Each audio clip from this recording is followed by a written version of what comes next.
Hey, what's going on guys? It's Cryptocosis here and we're back again with another video for Monster Hunter Generations Ultimate on the Nintendo Switch. And today I'll be showcasing to you aerial style for the Charge Blade and specifically.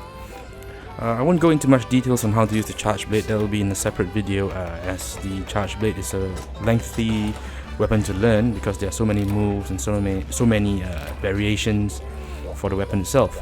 But yeah, here I'll take on the G-Rank Shogun Senator, which is from the 2-star quest line, and I'll show you what's so great about Aerial Charge Blade. As you know, Charge Blade is the Switch Army X, a Switch Army knife version for Monster Hunter Generations Ultimate, and it's such a great weapon that it can go on defense and can go on offense as well. But with aerial style, you have to be always sticking to the monster. You have to be very aggressive. Your playstyle has to be very aggressive to deal the most damage you can with aerial style. And for Charge Blade, it works wonders because you can actually stun the monster and mount him, which creates opportunity for yourself and your team members to lay on extra damage on it. Here is the Shogun Senator, and to know that aerial Charge Blade, to charge your files, you need to actually do the aerial attack, which can increase the charge to yellow just by 2 aerial attacks, and charge to red by 3 to 4 aerial attacks. And it's always good to charge your shield to red shield. Back in Generations, red shield is not needed because when you do the file attack from the air, you lose your red shield and you just do the ultra burst instead of the normal super, right? But with Generations Ultimate, they fixed it, so whenever you do an aerial attack, and it's a file attack in aerial style, you get to just use one of your files and do 2 explosions instead, which is the super elemental discharge. Super amped elemental discharge, to be more clear about that.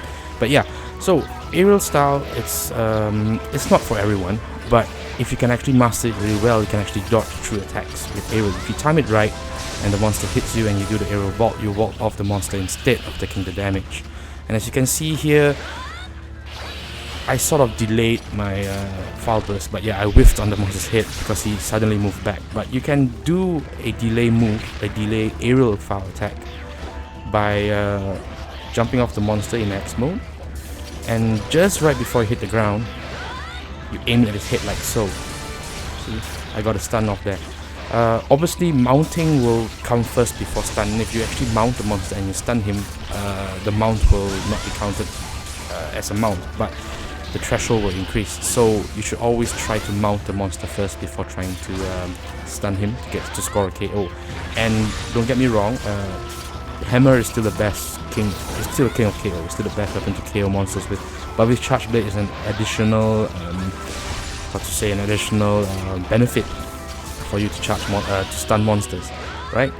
And it's advisable to just use the super AED instead of the ultra.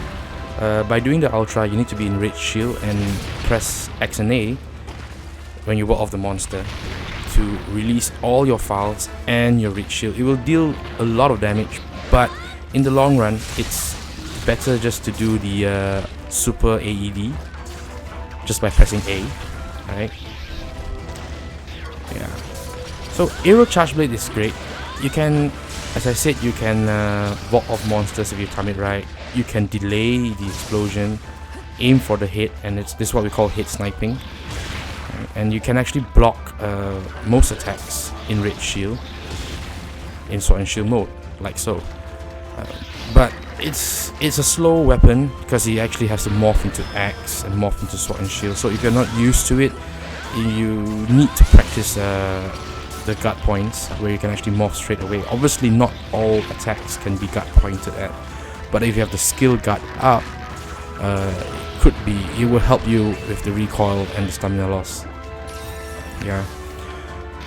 Okay. Another skill to go for if you're using aerial, I would advise trying to get loading or load up, because that charges your file faster.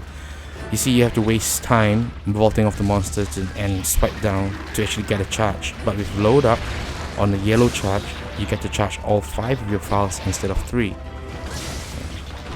And we don't really aim for a crit. or crit damage, you know, or even sharpness doesn't really matter for aerial charge blade. In fact, for all aerial styles, because whenever you do an aerial attack, you have automatic mind's eye. And foul attacks, which is what we focus on with aerial charge blade, doesn't use critical or critical damage at all, or even sharpness. It doesn't take into account damages lost or damages gained from those.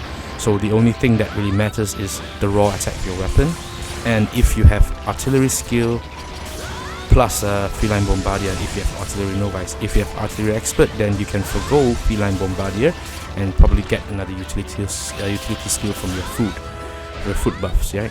Look, see, I'm actually sniping the head, and by doing so I actually get to mount. I mounted him the second time. Normally in G rank you can mount the monster like up to 3 times or 4 times before you can actually capture it or kill it, or it's about to die.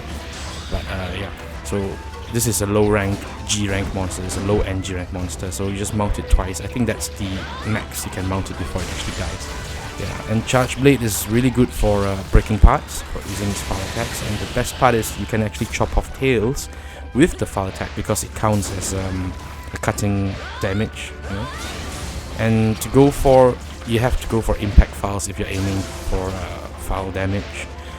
In Generations Ultimate, elemental fouls are not really the best of the best weapons.